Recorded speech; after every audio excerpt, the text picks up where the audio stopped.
W. F. Howes presents an unabridged recording of The Dentist by Tim Sullivan, narrated by John Heffernan. Chapter 1. The young woman standing in front of him was smiling. Cross was sure of this as her mouth was turned up at both corners, which was a definite sign. He wasn't sure what it meant, though, because he didn't know her. With people he knew, he would note the upturned mouth, together with what had been said, combine it with the tone in which it had been said, and make his inference. Context was everything for Cross. His interpreter. Only then would he be able to come to his conclusion. Happy, ironic maybe, sometimes exasperated.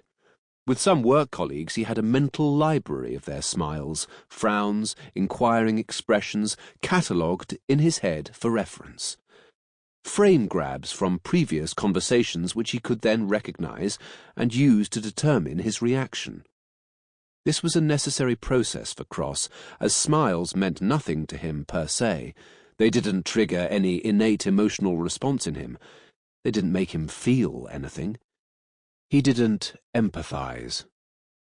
Smiles were therefore just another thing in life that needed interpretation. He'd heard it said that some people actually smile with their eyes, as if this gave their smile more meaning, as if it was some profound inroad to their inner soul. For Cross, this was absolute nonsense. It was just a physiognomic accident. All this girl had said was, "Hi," and she was now waiting in the ensuing awkward silence for the customary return greeting. But it wasn't forthcoming. What she didn't know was that Cross didn't work like that. His brain wasn't wired that way. Most people would fill the vacuum with a hello. Then, not knowing what the young woman wanted, would follow with the inquiry, "What can I do for you?" But Cross was different. Her smile, he concluded, was nervous. She was waiting for something, but he wasn't sure what it was. Why didn't she just tell him? That was, after all, presumably why she'd come up to him in the first place. People seemed to do this all the time. It was so puzzling. "I'm Mackenzie," she said. Well, that was a start, an introduction. "You're D.S. Cross." Why did people persist in telling him who he was? "Well, nice to meet you."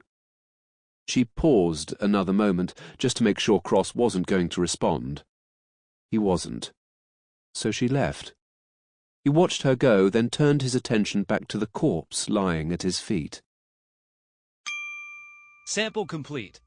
Ready to continue?